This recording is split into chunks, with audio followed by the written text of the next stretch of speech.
Hello, everybody. Welcome back to My Catholic Corner. First off, an apology.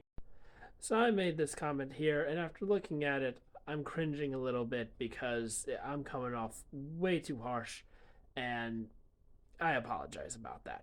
I did not mean to. Second off, I don't think St. Hildegard of Bingen is unknown because she's a woman. I think she's unknown because she's a Catholic. I will be the first to say I think us Catholics have done a horrible job talking about our history and our saints. Even our most famous ones like St. Francis of Assisi or St. Patrick, whose feast day it is when I'm posting this, aren't really known. Most people don't really know them except for a few tidbits, like St. Francis was nice to animals and St. Patrick drove out the snakes. Maybe. So, in the spirit of making our saints more known, here are 10 facts about St. Hildegard of Bingen. Number 10, St. Hildegard was born on 1098. We don't know her exact birth date, but we do know that she died September 17th, 1179, and her feast day is September 17th. She was offered as an oblate to the Benedictine monastery at, Dissebodenberg at the age of 8.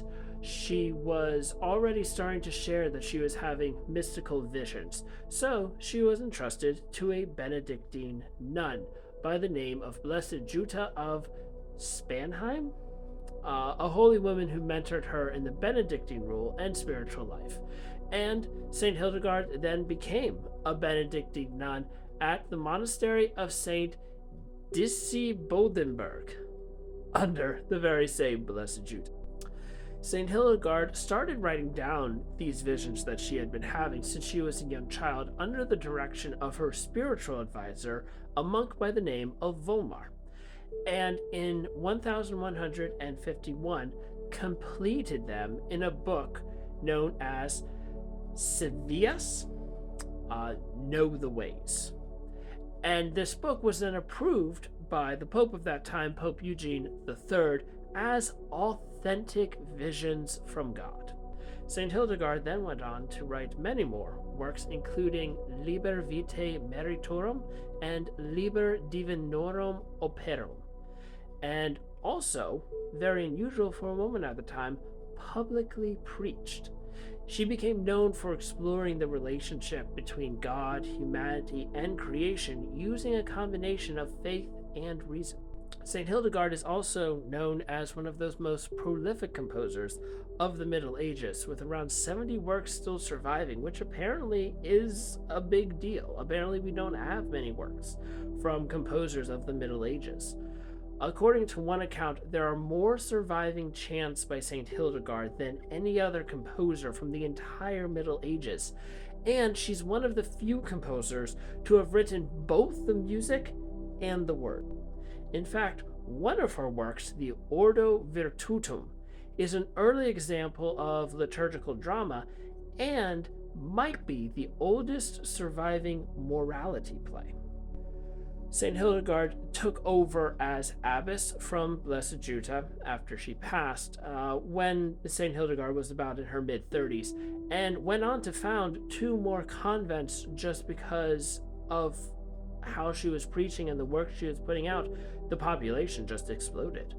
She insisted, though, that if you were a woman joining her order, that you would be educated, and her monasteries became centers of learning and spirituality. St. Hildegard also was known for corresponding with bishops, popes, and various secular leaders. In fact, one of her most famous controversies was rebuking Emperor Frederick Barbarossa when he was supporting anti-popes. St. Hildegard was also an advocate of the sciences. Now, her scientific works were rooted in the medieval humoral theory, so having humors, but her works show empirical approaches. She tested things, and she widely corresponded with scholars across Europe at the time to try and foster intellectual exchanges. When St. Hildegard died in 1179, she was venerated for a long time.